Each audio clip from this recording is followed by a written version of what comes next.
The Congolese Prime Minister, Augustin Matata Ponyo, has resigned to allow a member of the opposition party to take his place. The move comes as the Democratic Republic of Congo edges closer to a political crisis. A presidential election scheduled for the end of this year was postponed until April of 2018 to the dismay of the Congolese opposition.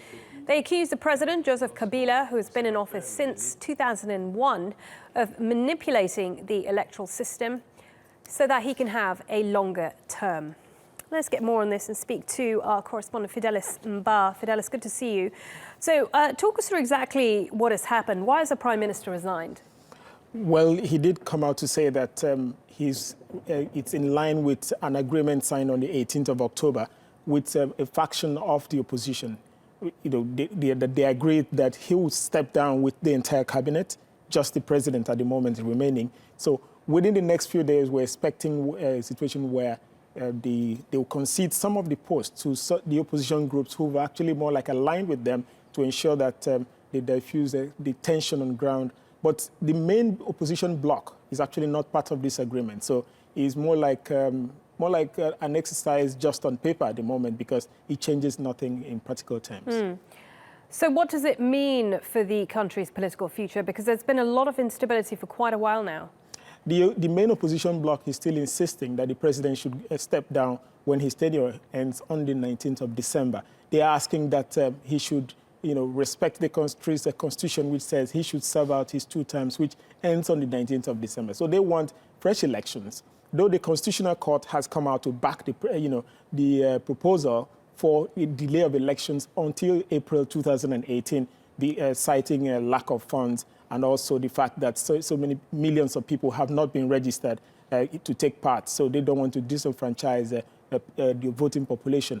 But right now, with the opposition insisting that the president should step down, no one can actually predict what's going to happen because the opposition is lining up a couple of protests leading up to December. The United Nations team was in Kinshasa, the capital, during the weekend, Saturday and Sunday, to speak with the president. And the president did say, he did actually deny that he's seeking a 3rd term in office. He just said that if the Constitution did provide, goes ahead to provide that he should run for a 3rd term and that the people are happy that he will gladly, take part and contest for a 3rd term in office.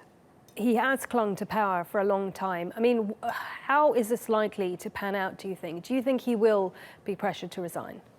Well, that looks very unlikely. He's so powerful. He's made himself very powerful. He's succeeded in driving away the opposition, the main opposition people, out of the country. Right now, the pockets of opposition leaders who are there are even afraid for their lives. Some of them have been arrested.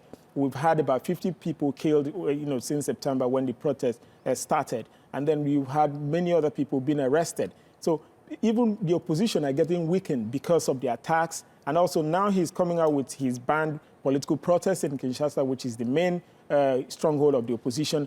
He's also banned, there's a decree right now in place that has banned foreign media from operating. They've listed out BBC, they've listed out Radio France International, and some other media that they feel are influencing the opposition into carrying out this protest. So with what's going to happen, I don't see him being pressured to resign, but they might just want to try to reach a 50-50 and say, okay, maybe in 2018 he might be forced to resign. But at the moment, I don't see that happening because he has the backing of the Constitutional Court of the country. He has the upper hand. Okay, many thanks for talking us through that. Fidelis Mba there for us.